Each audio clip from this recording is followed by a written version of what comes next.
In the last episode, we explored Mencius' theory of the goodness of nature and learned how he rooted morality deep in human nature. Today, we will look at a broader field, politics. Mencius was convinced that human nature is inherently good, so how does this goodness project onto the governance of the country? What was the ideal political picture he had in mind? And what thoughts did his political philosophy of virtue leave behind for future generations? Mencius' theory of the goodness of nature is the cornerstone of his moral political philosophy. He believed that political justice must be explored in terms of the goodness of human nature and the way to realize it, which is in line with his emphasis on benevolence and righteousness.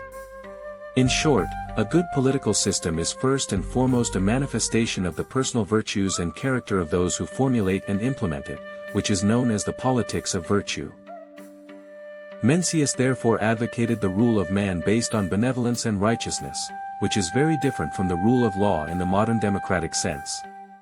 In his History of Pre-Qin Political Thought, Liang Qichao mentioned that Confucianism advocated the rule of man, believing that there is a rule of man, not a rule of law. Xuanzi also said, if you have the right people, you will survive, if you do not have the right people, you will die. Mencius firmly believed that, a gentleman's guardianship is to cultivate his own body and bring peace to the world, and, a gentleman is benevolent and there is no one who is not benevolent, a gentleman is righteous and there is no one who is not righteous, a gentleman is upright and there is no one who is not upright. A righteous ruler makes the country stable. Therefore, Mencius believed that there was no need for cumbersome laws and rules to govern the country. As long as the moral nature that was originally present in the heart of the monarch was expanded and developed into virtue, the world would be at peace. The equality and justice that Mencius talked about were not backed up by realistic laws, they were products of pure ideas, and therefore difficult to fully realize in reality. The so-called law at that time was more of a punishment, with a single function and lack of a universal concept of law. Mencius did not completely reject law.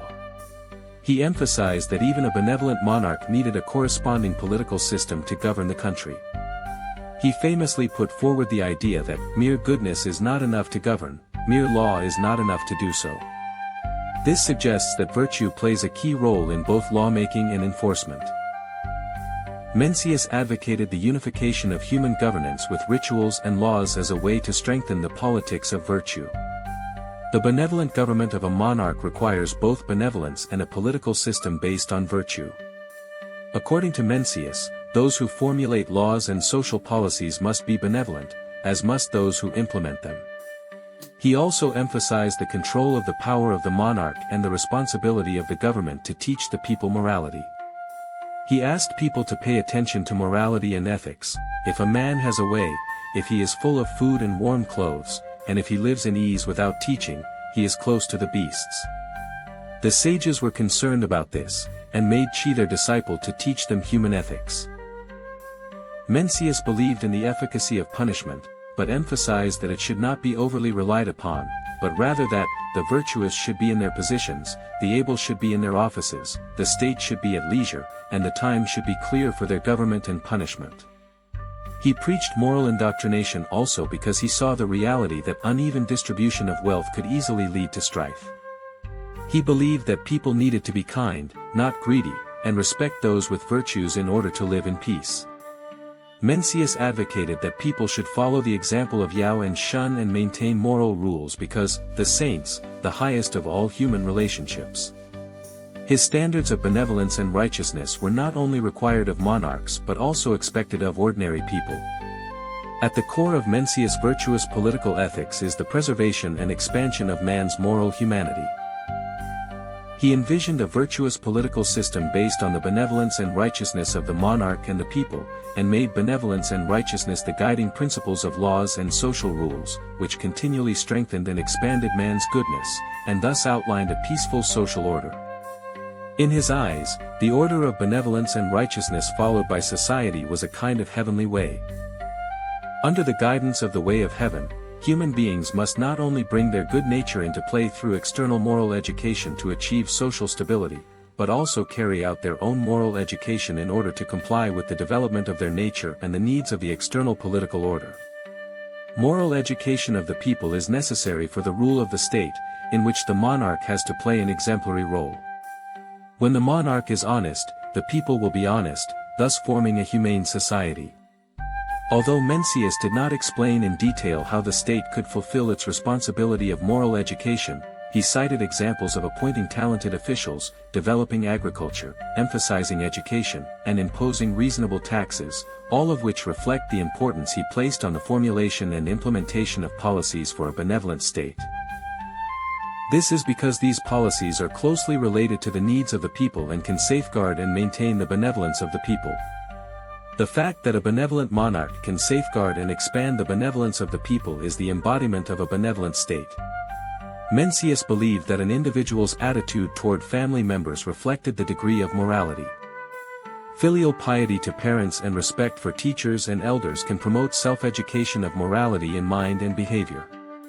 This self-indoctrination also serves the rule of the monarch because it brings inner peace, reduces strife, and promotes social stability. Individual moral literacy is based on family ethics, which is the foundation of the moral order of the state and society. According to Mencius, the guardianship of the individual's benevolence requires the existence of a state under the rule of law and a political system. The rule of law here is different from that of the legalists. The law advocated by Mencius is the law of propriety, with morality as its foundation and core. For a monarch to become a holy king, he needs to nourish the goodness of his people. Only when the people are benevolent can the state be benevolent, the monarch be embraced, and the regime have legitimacy. Mencius guided the people to accept the rule of a benevolent monarch, believing that a benevolent monarch would bring peace and equality. He observed that the more popular a ruler was, the less warlike he was, and if foreign wars were inevitable, benevolent rulers tended to win because they acted to protect the interests of the people. Mencius always advocated a benevolent government, and regarded benevolence and righteousness as the honor of a ruler's rule, so as to win the people's loyalty. If a monarch lacked benevolence and righteousness and demanded obedience based on power alone, he or she would be met with resistance. In order to realize benevolent rule, the monarch must convince the people that his feelings and actions are benevolent and that he is able to protect their rights and interests. In this way, the people will love, respect, and support them in return, and will abide by the political system. Mencius' political philosophy, with the goodness of human nature as the cornerstone of politics, sought to build an ideal state full of benevolence and righteousness.